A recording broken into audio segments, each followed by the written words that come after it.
સુરેન્દ્રનગરના ધોળીધજા ડેમમાં ટ્રાન્સફોર્મરમાં ખામી સર્જાઈ। પાણી વિતરણ વ્યવસ્થા 4 દિવસથી અહીં ખોરવાયેલી છે।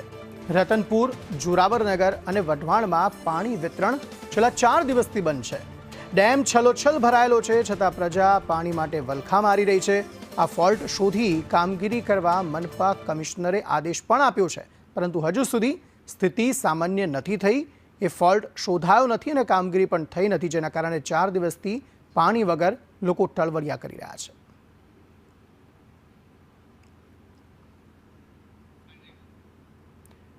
શહેરના રતનપર, જોરાવરનગર, વઢવાણ સહિતના અલગ અલગ વિસ્તારોમાં 4 દિવસથી પાણી નથી મળ્યું। ડેમ છલોછલ છે, ધોળીધજા ડેમ, પરંતુ તેમ છતાં જે ફોલ્ટ ટ્રાન્સફોર્મરમાં સર્જાયો છે તેના કારણે પાણી વિતરણ જે છે તે ખોરવાયું છે। ફોલ્ટ શોધી કામગીરી કરવા મનપા કમિશનરે આદેશ આપ્યો છે, પરંતુ હજુ સુધી કોઈ કામગીરી યોગ્ય થઈ નથી, જેના કારણે લોકો પાણી વગર રહી રહ્યા છે, પાણી વગર રહેવા માટે મજબૂર બન્યા છે।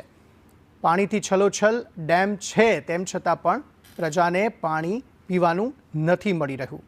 પીજીવીસીએલ અને જેટકો દ્વારા ફોલ્ટને શોધીને કામગીરી તુરંત કરવા મનપા કમિશનરે કહ્યું છે।